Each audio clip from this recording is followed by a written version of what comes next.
Welcome to Carbon Cloud Academy. In today's masterclass, we are focusing on climate strategy. More specifically, how to formulate a climate strategy that crowns your company a winner today and a winner tomorrow in the net zero market for food. Today, we will take a quick glance at where the industry is at now and map out how it will advance short and long term. So for this module, take out your notepad and jot down some important points. Before we start moving, let's map out the landscape of emissions work done so far. The climate crisis has been ranking in the top global risks by the World Economic Forum for years. Many industries have appropriately responded to the crisis and are now on the other side of the tunnel. The automotive industry is the top-of-mind example. All automotive companies have an electrification plan. Several countries are forming relevant regulations. California, for example, is banning sales of internal combustion engine vehicles in 2035, and consumers are responding. 1 in 7 passenger cars sold now is electric. The food industry exhibits intentions towards the same shift, but without the same banging results. And there are good reasons for this. To start with, food production came to the eye of the storm lately, meaning that 10 years ago, the pressure was not as high as it was in the automotive industry. This pressure, of course, gave fossil fuel-related industries more time to advance in maturity. But even if food production put in the same years of research and development as fossil, it wouldn't advance as much for a simple key reason. The playbook is not the same. The food industry cannot just rely on decarbonization to see its emissions drop significantly. And they most definitely will not go to zero.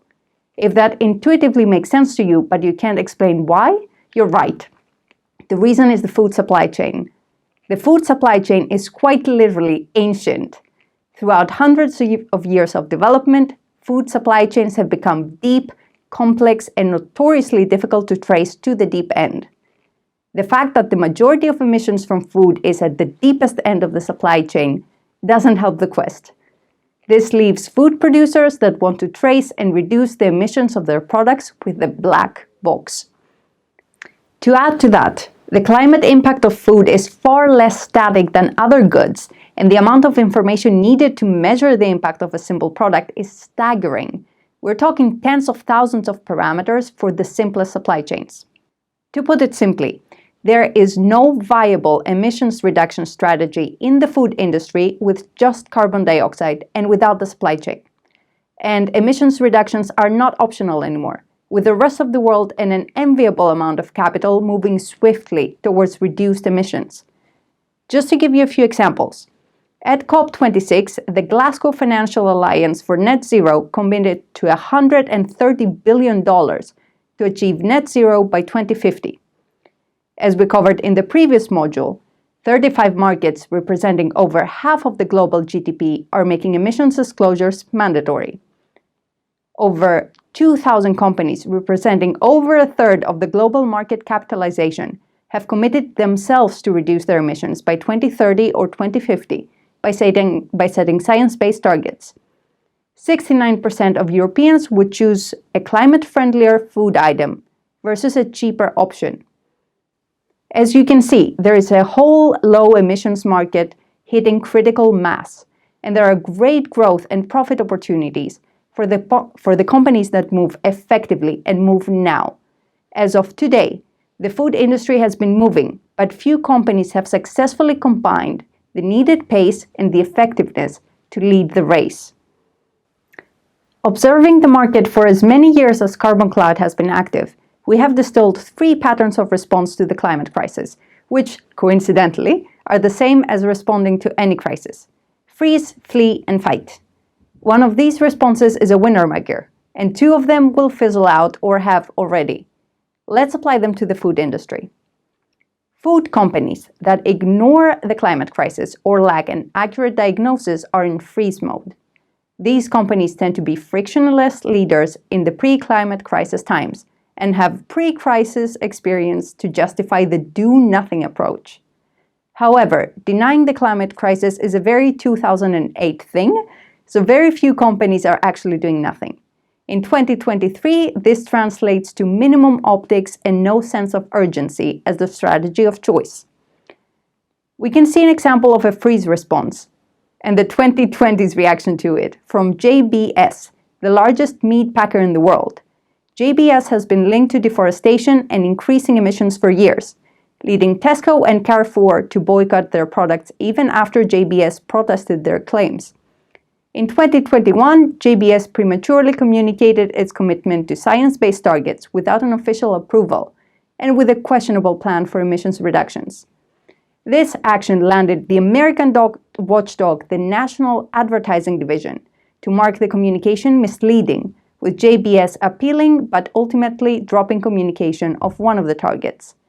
And it doesn't end here, as just this winter, JBS's green bonds were reported to the Securities and Exchange Commission for greenwashing. What marked this move as greenwashing was the lack of targets in Scope 3, the supply chain. Does that ring a bell of lacking a diagnosis? The second strategy, fleeing, is a half response to the climate crisis of prioritizing optics and appealing to emotion rather than reductions or data-centered initiatives. This is not to say that companies in this mode are lacking the will or the motivation, but they may be partial in their diagnosis and lacking a systematic solution as a result. The most recent example of this is the carbon neutrality claims, fading away from the spotlight. It took several national advertising guidelines, some investigative reports on the quality of the offset market, and negative press to make companies claiming carbon neutrality, as well as companies providing that certification, to slowly withdraw it from the spotlight. Just last year, 2022, Arla's climate neutral milk was named Bluff of the Year in Sweden, with Arla maturely withdrawing the claim and replacing it with reduction plans and initiatives. The new band-aid of fleeing companies, regenerative agriculture and feed, has also made it on several unofficial greenwashing lists due to lack of quantitative results on lowering emissions. The third and final strategy is the one the world needs companies to employ, and the one most likely to get a food company to thrive in the net zero market: fight. Fighting entails acceptance of the magnitude of the problem and of requiring complete change management, including internal change management with the right resource allocation and time horizon. Companies fighting are determined to survive by mitigating risks gradually, optimally, and systematically. So it doesn't come as a surprise that the company examples nailing the fight response instantly evoke the concept of climate work, since it's part of their core business. A systematic climate strategy has been a constant at Oatly, to the point where it exudes in their consumer-facing campaigns. Oatly's entire business goal is to facilitate food system change, so they quantified climate performance at all levels, related KPIs, and continuous monitoring. And since they've advanced so far, why not market it and double the revenue as they did in 2020 after the landmark campaign Show Us Your Numbers? Ben & Jerry's proves that climate maturity is not just a plant-based prerogative. The company has full stewardship over their supply chain, a clear focus on managing its emissions, and specific, quantified KPIs that are all addressing emissions hotspots. The brand's portfolio diversification initiative has paid off well and is scaling every year. Their climate communication is transparent, and the company has also introduced a self-imposed carbon tax. If we were to sense a pulse of the food and beverage industry now, it would be that more and more companies are shifting to fight mode, at the very least in terms of intentions and problem diagnosis. More and more food companies and retailers are acknowledging the impact of the supply chain and setting relevant targets. However, few plans are in implementation and even fewer in iteration. So where are we at, food industry? We know the problem, we know where we need to go. The billion-dollar question is, how do we get here? We have prepared an answer for you, one that we are quite proud of. It comes from years of expertise in climate science, behavioral economics, and digital transformation, and countless interactions applying this expertise, iterating it, and confirming best practices. We proudly present you with a roadmap of developing and implementing a winning climate strategy that will get you across the finish line as a winner. While the roadmap may look different for every company absolutely must develop on the same 4 pillars to emerge out of the system shift a winner. Take a quick glance at the pillars and we will go through them one by one. Let's start with the first track, corporate strategy. A good strategy is specific and coherent response to overcoming an obstacle. A good strategy works by harnessing and applying power where it will have the greatest effect. This excellent quote from Rummel's book, Good Strategy, Bad Strategy, can be the North Star setting your corporate climate strategy. What you need to set a solid corporate climate strategy is a holistic, correct diagnosis. Even if you have identified the problem on a macro level, applying it to the operations of 10 different companies will give you 10 different results. That's why part of your diagnosis should be a complete emissions baseline. Your baseline will show you obstacles, patterns, and opportunities, which in turn will shape your reduction goals. Once you have impactful reduction goals, apply to hotspots, create your roadmap by asking, what can we act on that has the largest effect and can be financially supported? Prioritize and put these responses in a timeline, and you have your roadmap. Now, how do you implement your roadmap? Here are some essentials for short, medium, and long term. Short term, you want to assign accountability in your management team and the first tier in your supply chain. Your roadmap should include concrete actions with marked priority. You also want to give leeway to your R&D department to experiment with product development, climate performance, and goals as a KPI. Medium term, you want to have quantitative annual reduction goals that cascade down to each relevant department. You want to scale your data collection effects along the supply chain and add climate performance as a procurement requirement on certain products. Part of your portfolio is explicitly created or edited to prioritize climate performance. Long term, your goals or KPIs will be tracked throughout every level of the organization at full data definition and on par with financial KPIs. Your KPI review is done on a quarterly basis. Any products and ingredients without a low emission strategy or option are discontinued. Moving on to the second pillar, your supply chain strategy, which ties closely with your corporate strategy. If you're determined to thrive in the new food market, as was discussed before, reducing your supply chain emissions needs to be at the core of your climate strategy. The course you take here will also influence your corporate strategy and, more specifically, what resources to reserve for carrots and which ones for sticks. There is something else to consider in your supply chain strategy. With the majority of emissions coming from agriculture and proven reduction initiatives in this domain being scarce or in development, this pillar will also make you want to decide how much you want to support innovation and within which time frame. What you'll need: a digital network architecture that will carry on the supply chain engagement, visibility, and traceability in the long term, as outlined by your strategy. Your architecture will be heavily determined by decisions made in the next pillar, data model and management, and as to how to set it up and scale it to glory with detail, stay tuned for the next masterclass with Jonas de Lange. But briefly, you want your supply chain strategy to look like this. In the short term, you want to have product-specific assessments in streamlined calculations based on representative data. You will also need to construct a plan and timeline for supply chain data collection and communicate it to your existing suppliers consistently and with conviction. Medium term, you want to have supplier data provision incentives rolled out in a tiered way. Your R&D, product development, and procurement team should be optimizing and sandboxing products for emissions reductions and opportunities in the supply chain. Finally, you want some reduction initiatives in the supply chain prioritized and rolled out in pilot phase or phase 1. Long term, you will have a digital twin for every product with primary data to the deep end of the supply chain. Climate performance is a procurement requirement tracked quarterly with rewards for top performers.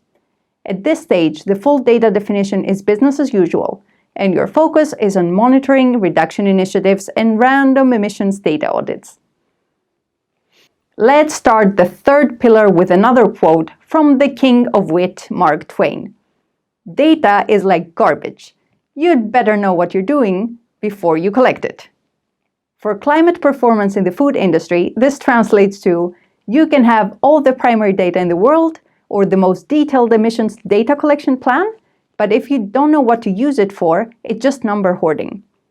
In addition, the methodological liberty of calculating emissions in the food industry is notoriously liberal, as we covered in the previous module. So before you start collecting data, you need to appoint the system or the network architecture mentioned before that will feed from your data and give you insights so that it is actionable, comparable, synchronous, and scalable over time. Skipping the decisions involved in this track will hurt your corporate strategy and your supply chain strategy to the point where you may need to go back to the drawing board in a few years. What you need for this part is actually simple. Methodological decisions with the eyes on the prize of reductions and an architecture for automation. This pillar tends to make sustainability executives impatient, so to be very clear in what is a success and in what time horizon, stability is important here, not speed. Short term, you'll need parts of your portfolio calculated in a consolidated way and regularly updated.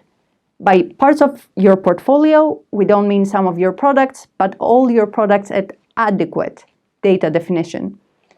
At this stage, generic data is more than okay. It's more helpful than detailed primary data. And while in your short-term supply chain strategy, you're focusing on mapping out the supply chain per product, in this pillar, you're bringing that map home with a holistic calculation of the emissions as a result of your mapping. Medium term, you want to increase your data definition with targeted primary data from your supply chain, ensuring that the primary data you receive is consolidated. In other words, is calculated with the same methodological decisions as yours. To make medium term into long term, as opposed to never term, you want this process to be fully or somewhat automated and rely on the human factor as little as possible. Long term, your data definition throughout the supply chain will be complete and automatically updated with changes in real time. Your procurement system will have the same data definition as the data from your existing suppliers, and your systems will also support regular auditing for material weaknesses. Can we take a beat and acknowledge a hard truth? You, your manager, anyone in your company could unfold the most impactful, future-proof strategy and be as consistent as they come. But unless your entire organization is on board with the same consistency, no strategy will succeed. So if your company is determined to win in climate performance, no one executive or one team can do it alone. Naturally, the fourth and last pillar of your strategy is intra-organizational empowerment. The more engaged your employees are with your strategy, the more effective decisions they'll make, and the more productive and profitable they'll be. This is probably the pillar you have the most experience with, as it is essentially organizational change management. So let's apply it quickly to the specifics of a climate strategy. Already now, you want to have top executives involved and educated. In fact, you may not even want to, you may need to, as governance is an ubiquitous section in emissions reporting, and several mandatory disclosures, such as Singapore, require training of C-levels on climate-related issues. So your C-levels and the board are a no-brainer. Short term, your top executives need to share the same commitment on the same level, making climate performance part of your core business. Key functions are empowered to start some pilots and test projects and have allocated resources and the mandate to run them. Any wins in climate performance shared internally with everyone and celebrated as financial wins is a good way to build momentum in your organization. Medium term, you want every department to have its own climate-related goals and articulate their own strategy. Incentives related to climate performance in key functions of your organization will also help your managers propagate accountability. At this stage, you also want the majority of your employees to have undergone introductory training in climate performance. Long term, every employee in your organization will be able to articulate the company's goals and progress on goals relevant to their position, and climate performance should be incentivized in all corners of your organization. Climate-related training, generally and specifically for your company strategy, becomes an integral part of onboarding new employees. If you're a leader, you know that success is an orchestrated team effort. If you're an athlete, you know that performance improves with iterative training and day-to-day breakthroughs and improvements. And with your, I hope, newfound dedication and confidence in where you're heading, I hand you over to my colleague and Carbon Cloud expert, Jonas de Lange, who will answer the next pressing question. How does a food company get started with climate performance and keeps on growing?